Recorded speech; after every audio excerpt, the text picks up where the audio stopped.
for their siblings. They learn from you. You have to lead by example. And then we have number 3. Beware of parental favoritism. And this happens in a lot of cultures. And sometimes it's very subtle. We don't even realize we're doing it. You might, for example, have one child, whenever they tell a joke, you laugh.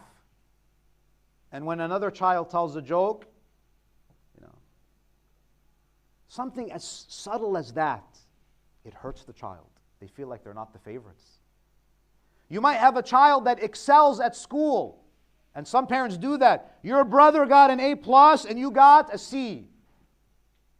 Your sister is doing great in school and you're failing. Don't do that.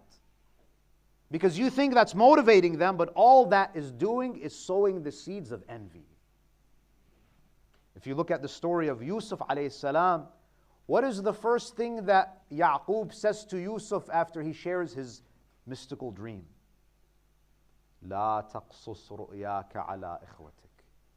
Don't share this dream with your brothers. فيكيدوا لك كيدا. Because it's going to make them jealous. It's going to make them jealous. Don't play favorites. There are some of us, we allow some of our children to get away with murder, especially the boys. That's true. The boy can date this person and that person. He could come in 2 o'clock in the morning and no one says anything to him. He's free. He can travel around the world with his friends. Now, I'm not saying your daughter needs to do that. I'm saying that your daughter sees that preferential treatment. You have to be fair. If it's haram for your son and it's haram for your daughter. Especially, and there are many ahkam that apply to both of them.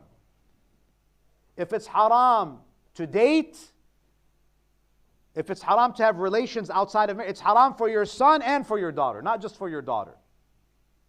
But for our sons, we say, no, it's okay, let him enjoy. He's still young. You have to hold your kids accountable. Don't let some of them get away with sins while the others, you hold their feet to the fire. So, paying attention to this parental favoritism. In fact, we have a narration from the Prophet sallallahu alaihi wasallam.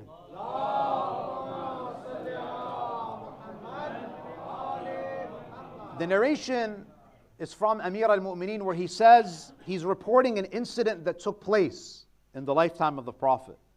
أبصر رسول الله رجلا له ولدان. The Prophet saw a man who had 2 kids. فَقَبَّلَ أَحَدُهُمَا وَتَرَكَ الْآخَرِ.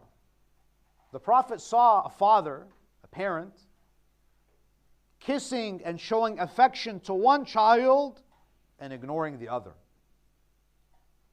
Now, even something like this, the Prophet didn't ignore it. He said, come. He says to the man, فَهَلَّا وَاسَيْتَ بَيْنَهُمَا. Why are you not fair in the way that you treat your kids?